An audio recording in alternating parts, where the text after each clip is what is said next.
Welcome to the Adventures in CRE Audio Series. Join Michael Belasco and Spencer Burton as they pull back the curtain on everything commercial real estate and introduce you to some of the top minds in the industry. If you want to take your skills to the next level and be part of a growing community of CRE professionals across the world, this is for you. Welcome back. As you can see, today's episode is a little bit different than what we've been doing over the past year or so. Yeah. I've got Michael and Spencer here in the studio. What's up, guys? Sam, nice to see you in person. Yeah, it's pretty fun. So this season is going to be a lot of fun. I guess let's introduce the season. This is season number 3. Okay, this was an audio series when we started. We did season 2.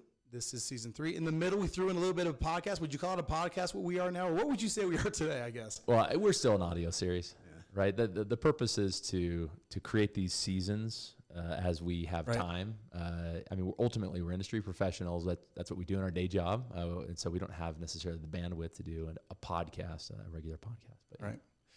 Well, so let's talk about season 3. We came into season 3 thinking, first of all, we've been pent up. We haven't been able to get together. This is the first time the three of us have been together since 2019. Is that right? Yeah, that's right. And we thought we want to do something a little bit different.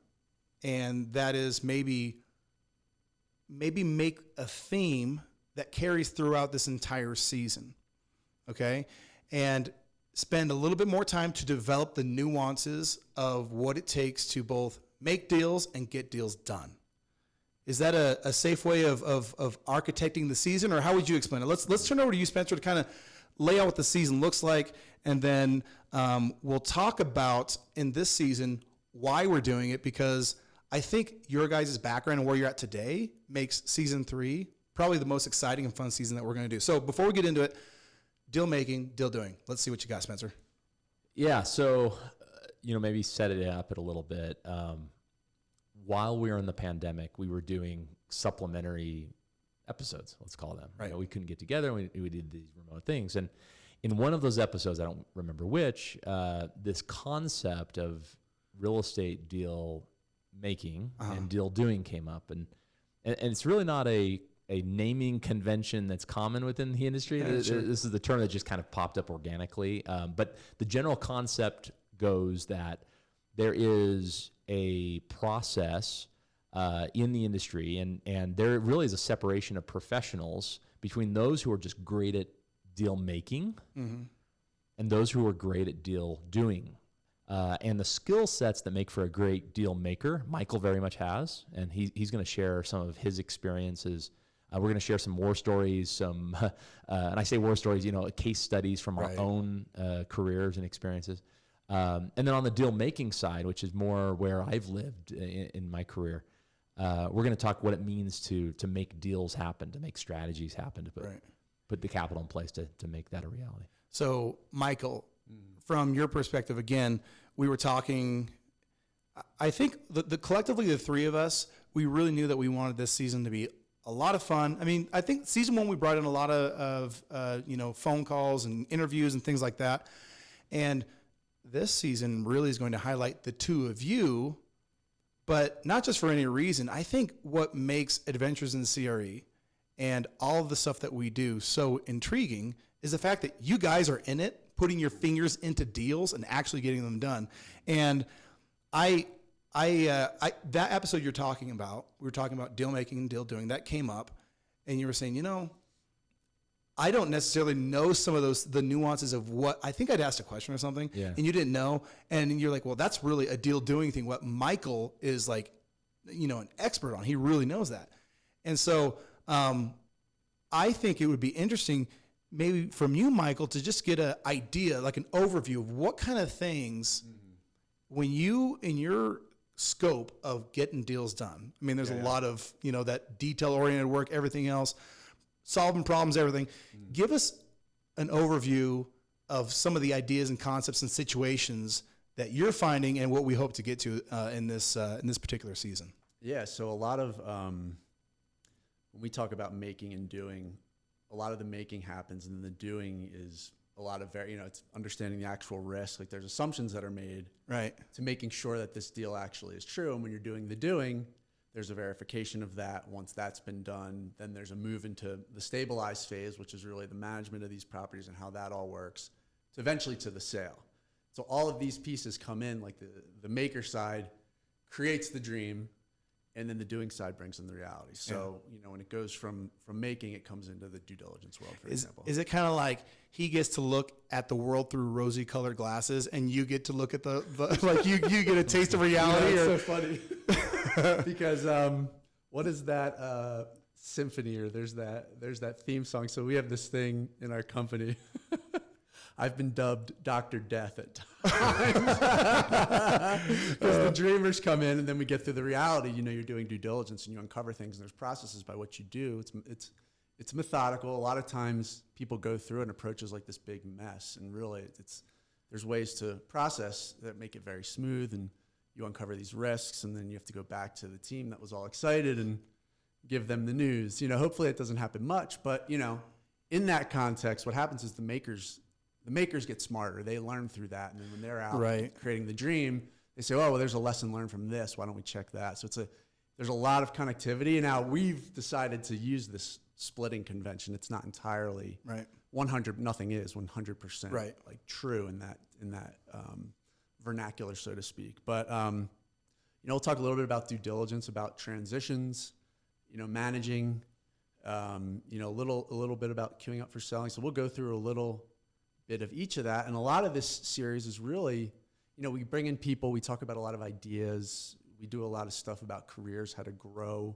Personally, now I think this series, what's really exciting is we're actually going to talk about real estate and like the actual processes. Right. And I don't think we've really done that before, because when we bring on guests, there's something exciting to talk about. Right. Here, it's like, let's get into the nitty gritty, and it's going to be exciting, but we're going to, do it through stories and sort of where we've lived. So it's a little bit of a preview.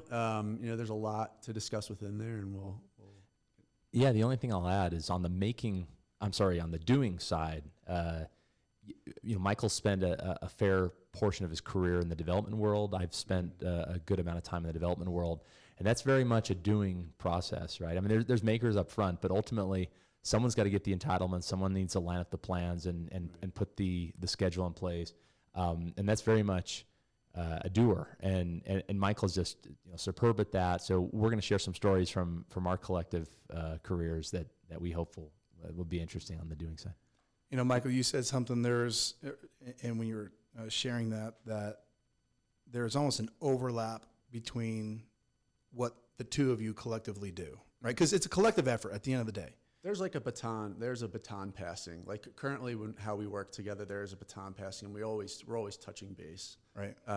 So there's always that interconnectivity between the two processes. And even the makers are doing, there's a lot of doing happening. You could call procuring capital as a making process. There's a ton of doing in that process as well, but we might categorize that as make. So again, it's not a perfect fit, but it helps us to explain and provide a framework by which to go through the real estate process.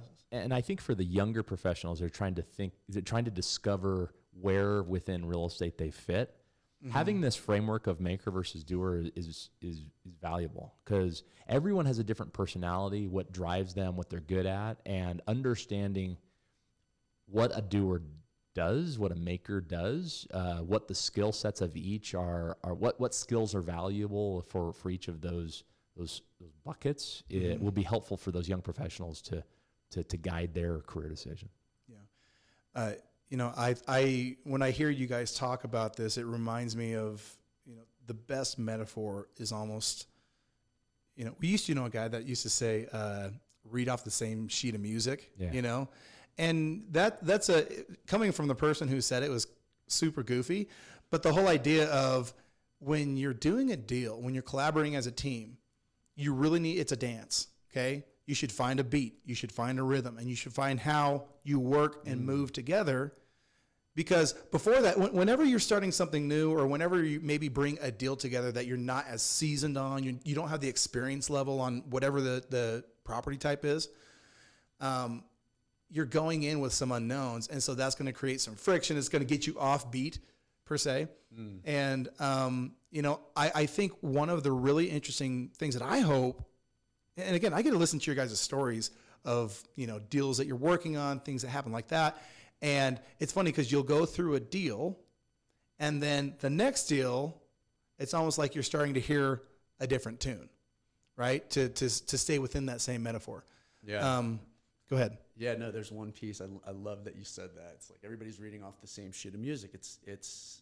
There's an orchestration to the whole thing. And if you get really good at it, it becomes that where somebody's sitting in that conductor seat. So when stuff comes through from, the maker side, it's not only your team here, there's a whole group of third parties, the seller, the seller's broker, your environmental consultants, the title company. There's so many of these different people involved that you're orchestrating it in time. So it's a great metaphor. So let's take one step back because this is more of an introduction episode for this season. Just to give people an overview of what to expect, I do anticipate that these episodes will be longer, more conversational, more, I think the power, in the same way that the power of the accelerator are the case studies that are married up with the information, we're going to try and bring that same element into this podcast where we'll share case studies and actual situations, leaving out some of the specifics and the actual people involved, so we can talk about those nuances and those deals without maybe divulging some sensitive information. But that's something that we're excited about. I wonder if, and I'm putting you on the spot a little bit, you've got a lot of stuff written down on that paper, okay? But I want to is there a large aggregated piece of data? I heard you say one. So I want to see if it's the same one that you pick. From that little scribble sheet that you just put, and if you're listening to this, Spencer and Michael, before we started this, were starting to say, well, if we share the deals, what are we really going to be sharing? And there was some information that you were talking about as far as the amount of deals that you guys have collectively looked at. Did you write that down? Or did you just say it out loud? I did. Why don't you just tell me the information? That's a little Seinfeld reference. So are you asking what's the major theme, or what are you getting at, Sam? There's a lot of information on that plate. I think people are going to be really excited because whether you're an analyst or whether you're a director, whatever your position is, there's going to be information that we share, and I think it applies to everyone because you even went back as far as to when you were, starting out in your career, and Michael, in your career, talking about some of the different deals and just models and things along those lines. Yeah, look, today's my birthday. Oh, it is? Yes. Yeah, today's my birthday, and I am middle age. Right? And so I'm at a point in my career where there's some introspection as I look back. Michael and I, prior to this, while Sam was setting up all of our tech here, he's our roadie and our producer and everything else. We were sharing one another's deal sheets, right? So we track how many deals we've done, the dollar amounts, the number by property type through our entire career, right? And it's fascinating, right? So I'm kind of mid-career. I'd like to think I have many more years in this. I expect to go well beyond retirement because I just love what I do. But nevertheless, I'm in the traditional sense mid-career. Together between the two of us, and let me just go to my pad of paper, we have underwritten. And when we say underwritten, these are deals that have gone down the road to some degree, but weren't closed. Now, we did not include, Michael and I right now, if you're unaware, we work at a company called Stablewood Properties, and we have some really interesting proprietary tech that we've developed, and in our current strategy, we underwrite every deal on the market. Right. It's one of our competitive advantages. So this number does not include those because that's just too many numbers. This is manual underwriting. This is manual underwriting that we've done in our collective 30 years of experience in the business. So it's 478 deals. Yeah, that was the number. 478 deals, 34.2 billion. And we've been fortunate to work for some high volume shops, large institutions, and so the numbers are the aggregate amount of the investments is higher.